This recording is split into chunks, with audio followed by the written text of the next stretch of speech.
pelos seus estudos, por experiências internacionais, cidades parecidas com São Paulo, que já passaram por essa etapa, o que a gente pode vislumbrar aí para o futuro, se formos nessa toada, absorvendo algumas das ideias que são difundidas em fóruns como esse da Rádio Bandeirantes?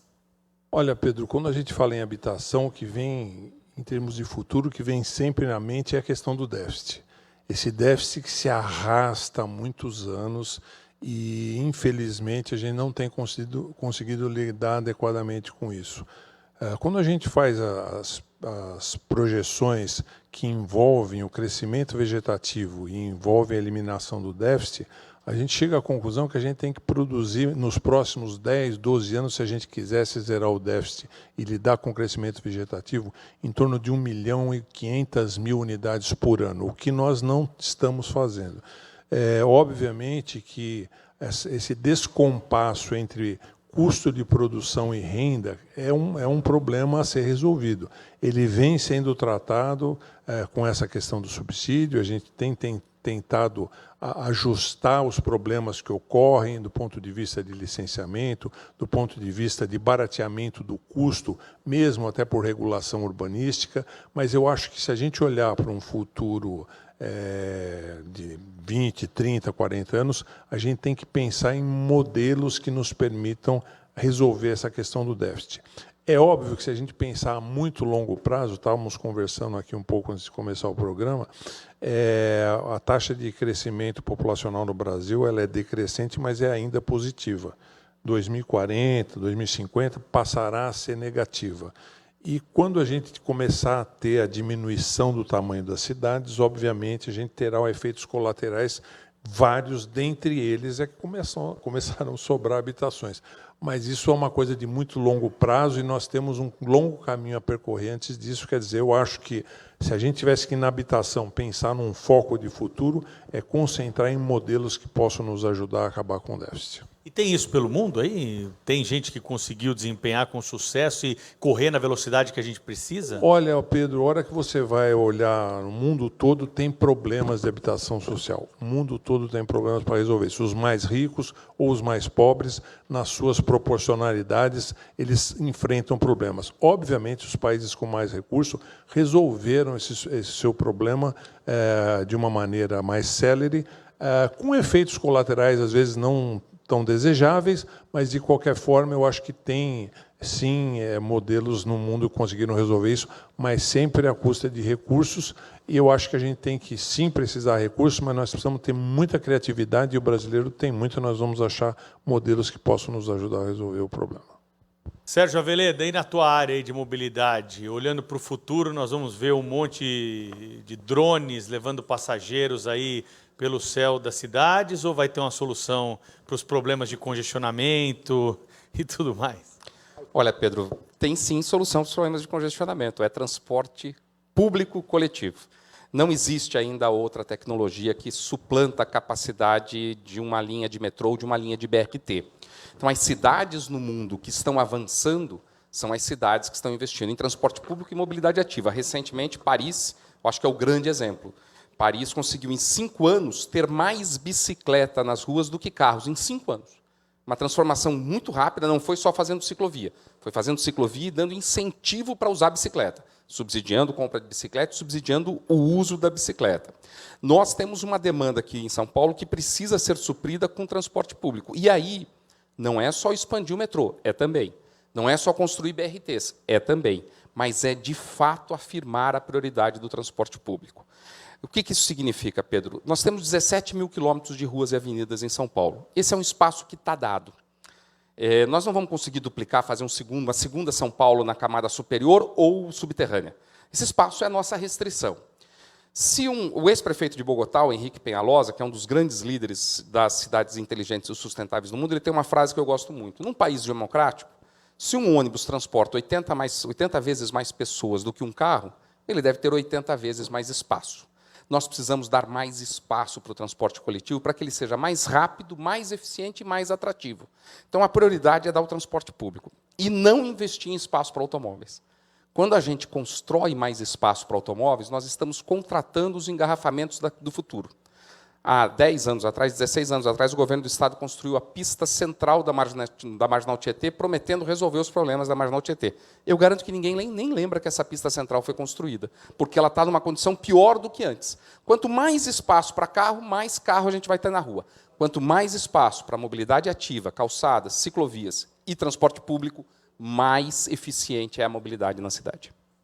Carla, vou passar para você agora o olhar para o futuro aí dessa área, né, de saneamento, habitação, infraestrutura. Se você quiser ampliar o leque, fica à vontade com os seus conhecimentos aí. O que você vislumbra quando você para pensar assim, daqui 20, 30 anos?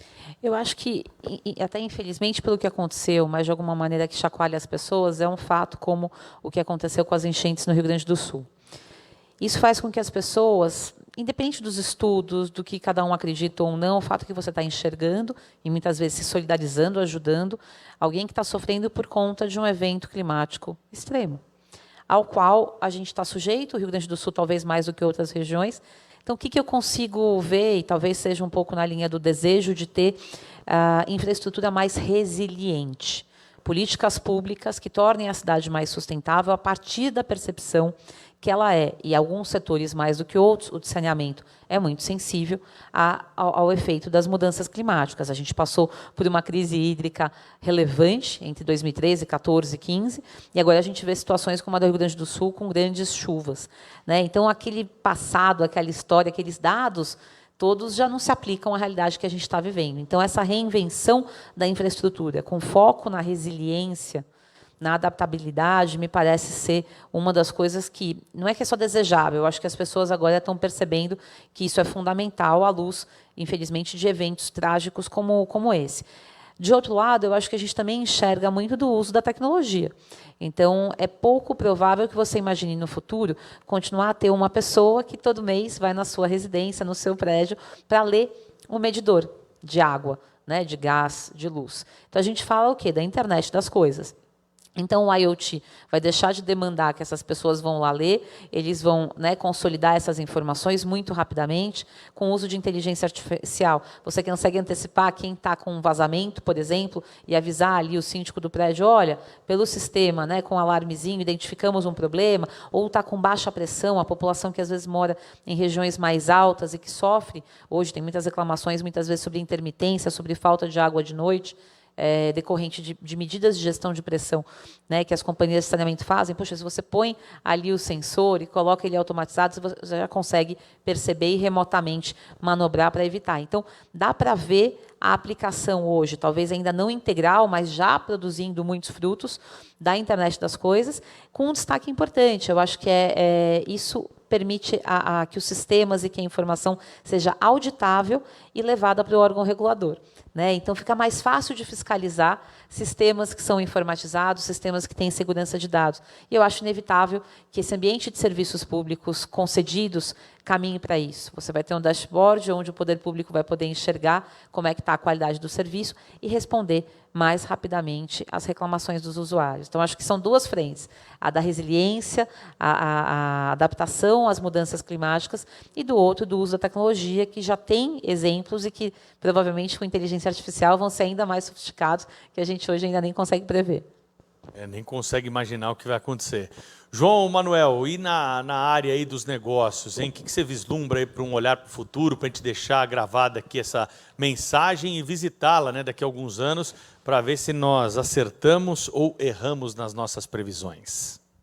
Olha, Pedro, eu tenho um sonho, uma vontade, uma torcida, para que São Paulo, dentro do contexto nacional, do desenvolvimento do país, e todo o Sudeste brasileiro, sejam atores importantes no futuro. Porque se nós temos hoje uma economia mundial que valoriza o agro brasileiro e que demanda muita produção do nosso agro, e esse desenvolvimento se dá ao oeste, eu gostaria que o leste brasileiro, as nossas capitanias hereditárias, os nossos estados voltados para o Atlântico, como disse, especialmente São Paulo, pudessem ser um ator importante em colaboração a esse agronegócio brasileiro.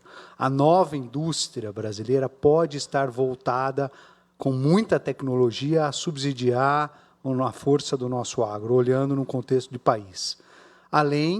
Para além dos serviços, negócios que nós já temos muito fortemente em São Paulo.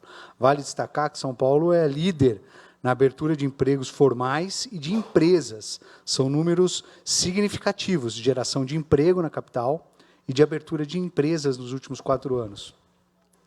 Isso é muito importante no setor da economia, mas em colaboração ao desenvolvimento do país, eu vejo isso como um caminho: tecnologia, desenvolvimento econômico,